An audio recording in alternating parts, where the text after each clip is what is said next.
Hello students, today let's learn the story of two gardeners. There were two neighbors in a village. Both were gardeners. Both of them had their own gardens and grew different types of fruit plants in them. These gardens were their means of livelihood. One of the neighbors was very strict and took excessive care of his plants. He believed that the plants might die if not taken care of properly, but the other neighbor believed in letting the plants grow naturally. He took as much care of the plants as they needed, but he did not cut the stems and branches of his plants and allowed them to grow in the directions they wanted.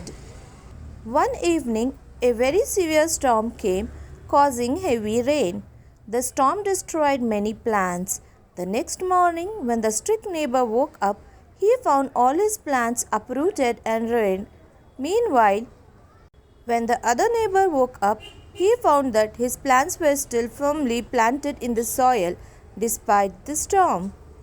The relaxed neighbor's plants had learned to manage things on their own, so it did its thing, grew deep roots, and made a place for itself in the soil.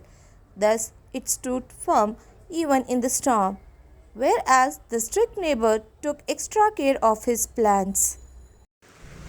But perhaps he forgot to teach them how to take care of themselves in bad times. The message is sooner or later, you will have to do everything by yourself.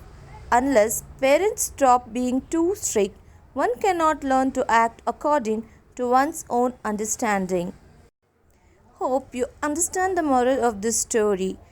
Thanks for watching. Stay tuned to watch more interesting stories.